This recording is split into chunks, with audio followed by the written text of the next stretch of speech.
Hello and welcome back to Lunch Break Heroes. Today on Volume 4 of our Ravenloft Companion Series, we are going to be talking about the Mad Mage of Mount Baratok, ISMARK, KOLYANOVICH, CLOVIN, BELVIEW, and ARABELLE.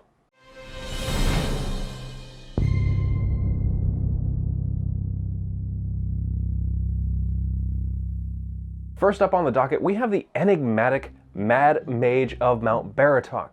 A lot of folks have asked me how to make this companion interesting and compelling, and there's really no easy answer, or at least there wasn't until one of my writers came up with a fantastic suggestion, and that is, he's not Mordenkainen. The Mad Mage entered Barovian history about a year before your party gets there. He instigated a peasant uprising against Strahd, which failed horribly by the way, and he was driven mad in his defeat, and he ran away into the wilderness of Mount Baratok. He's been there ever since, and he's lost his mind and he's forgotten who he really is. And like I said, he's not Mordenkainen, he's Viktor Vlahovic. This Viktor Vlahovic is a lot older than the one that you meet in Wallachia, and the one that we've already talked about in this series. He has come from beyond time and space, and he has returned home in order to finish what he never actually got a chance to do. He's going to set some things right, and he's going to free Barovia, and he's going to free himself. To understand that bit, let's talk a bit about his motivations behind becoming an NPC companion. You see, the Mad Mage, aka Viktor, wants to defeat Strahd.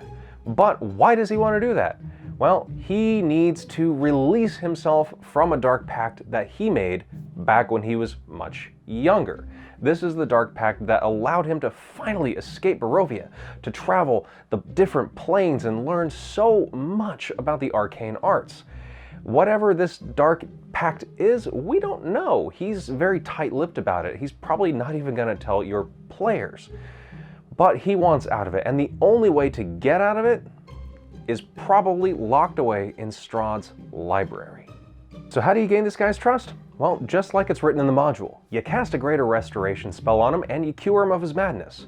At that point, he remembers who he is and what he's about and what he wants to do in Barovia. But not only that, he recognizes your party. He's seen them before, back when he was younger, back when he lived in Barovia. You see, all of this has happened before, and he wants to make sure it goes right this time, because last time he didn't help the party, and it didn't go so well. They all perished, they all died, and he wants to make sure that they succeed this time, so he's going to tag along. Now let's talk about the pros and the cons of having Mad Mage / Viktor as an NPC ally. On the pro side, we have the fact that he is a very, very powerful spellcaster. He uses the Archmage stat block, kind of like written in the module, but we're going to make some changes. You see, in the module, Mordenkainen didn't actually travel with your party because he's a total bamf, and that would have nullified any and all challenges that your party faced in Barovia. We don't want that. We want the Mad Mage to actually accompany you like all of the other companions. So we're going to nerf him a little bit. You see, he doesn't have all of his powers, and he needs time, you know? So when you meet him, he's going to have the Archmage stat block. However, he is only going to have access to the spell slots for a 9th level wizard. That means he's only got spells up to the 5th level. Outside of that, he can still cast Mordenkainen's Magnificent Mansion, but only in the spot where it's currently at. So you don't have this mobile fortress that he's ready to deploy anytime, anywhere. It's a bit more balanced than it is currently in the module. Now, we don't want him to be nerfed forever, so when your party reaches level 10, he's going to start getting stronger. His rest period is over, if you will. He's going to start gaining wizarding levels at that point, and you can start expanding his spell slots back up to what they would be in the Archmage stat block. Outside of that stat block stuff, we've got some other pros for him.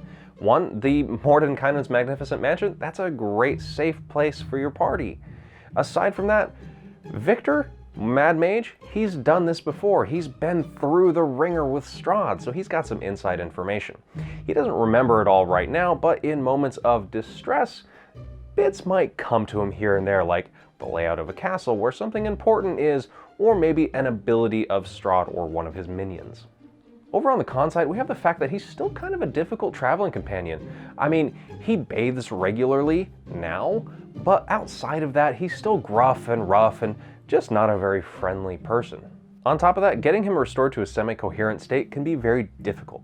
It requires a greater restoration spell, which is hard to come by. You might be able to get it off of Van Richten if he likes you, but that's a big if for some parties. Lastly, Victor doesn't want to return to Vallaki. He doesn't want to run into his past self or his family members or anybody else that might recognize him. He wants to avoid those awkward situations, you know? I mean, he'll still go to Vallaki, but it's gonna take a lot of convincing. Before we get on to that next companion, you gotta know, you can get this guide and all of the other written guides over on Patreon for just $1. We talk about how to roleplay all of these characters in detail. We really give them more in-depth personality than what you're gonna find here in these videos. So go ahead and check it out. If you don't wanna do that, totally okay. Go ahead and click subscribe, click the bell so you don't miss any of our future videos. That said, let's talk about our next companion.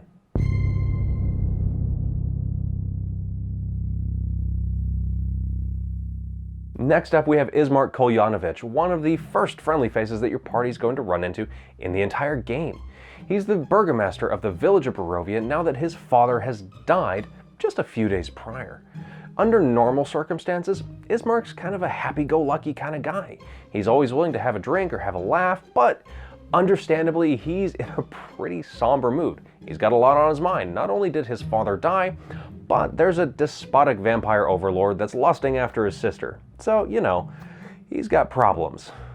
With all those problems, what is ISMARK's motivation behind coming with you as an NPC ally? Well, he feels powerless, and he doesn't like that.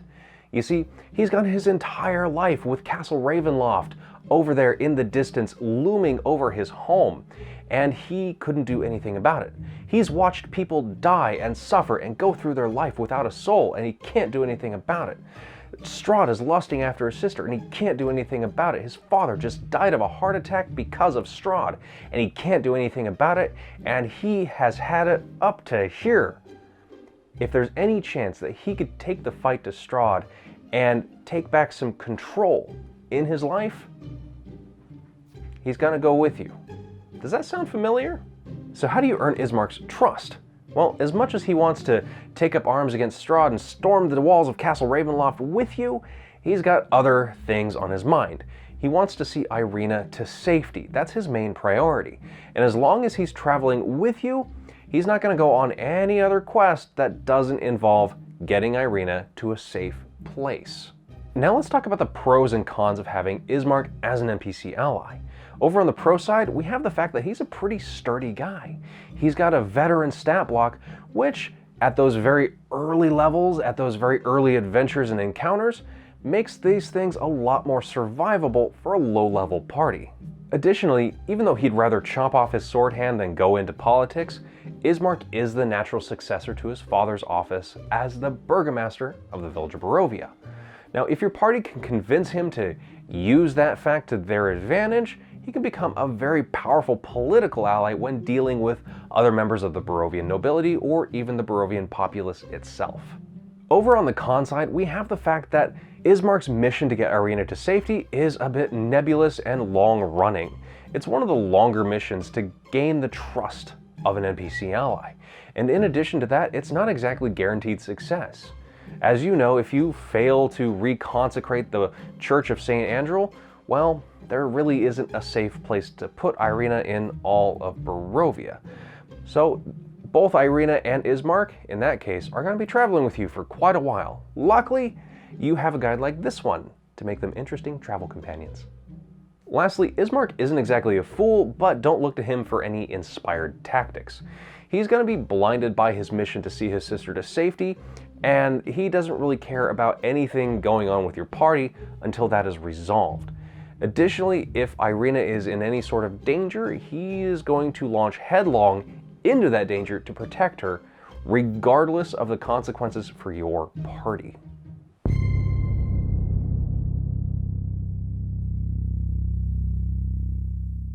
Next up, we have CLOVIN BELVIEW, the two-headed mongrel folk from the Abbey of St. Markovia.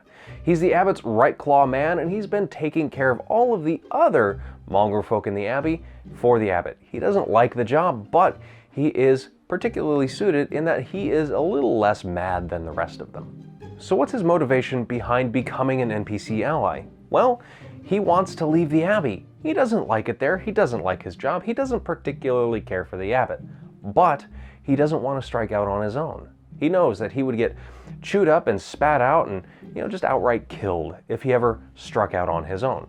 He is a subservient kind of guy, and he wants to continue having a patron of sorts. So if your party can get him out of the abbey and take him on their journeys, he's totally down for that. He doesn't really care about Strahd, and he doesn't give two wits about the Taraka reading. He just wants to go somewhere. Now, how do you earn his trust? Well, you don't really have to. You just have to promise that you'll take him somewhere. But he does not want to leave the abbey without the abbot's blessing. And he's a little too afraid of the abbot to even ask. So you have to petition for him. However, the abbot's probably not going to say yes unless you give him something that he really wants in return. Like, I don't know, a face for Vasilka?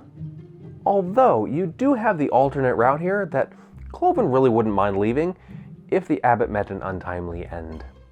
Let's talk about some pros and cons now. Over on the pro side, we have the fact that CLOVIN is a pretty jovial and good-natured travel companion. He's got a keen sense of inferiority, and he's always eager to please, even if that just means making his own life easier.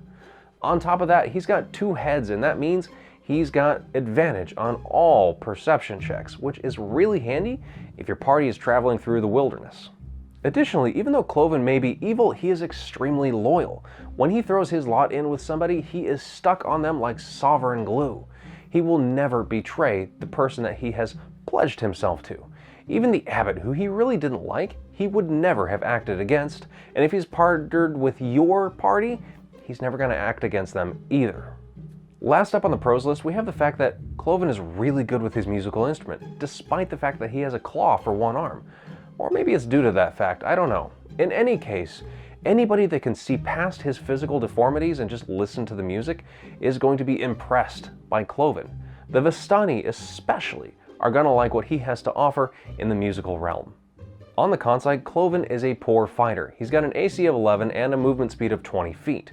In our guides, we've given him some bard levels to make him a bit more of a robust combatant, but he's still not exactly a tank. Okay, and heaven forbid you have to actually run away from something when he's with you. Next, like a lot of our other not quite so human companions, a lot of Barovians are just going to look at him with disgust and not want to deal with him. So that can put you in a lot of awkward situations socially. Lastly, CLOVIN is a functional drunk. He needs a drink in him, at least one bottle a day, to keep a level head. If he doesn't drink for a full 24 hours, things start to go a bit wrong and the madness starts to creep up on him. There are things that he can't do, like play his viol or, do any of the other bard things that we've given him in our guide's stat block. So be sure to keep him a little bit inebriated at all times.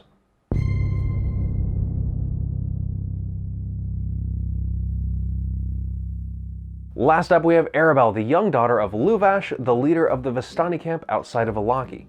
Your party first encounters Arabelle at Lake Zarovich, where Bluto, a fisherman, has kidnapped her and is trying to sacrifice her to the lake by drowning her in the hopes that the lake is going to spit out a bunch more fish.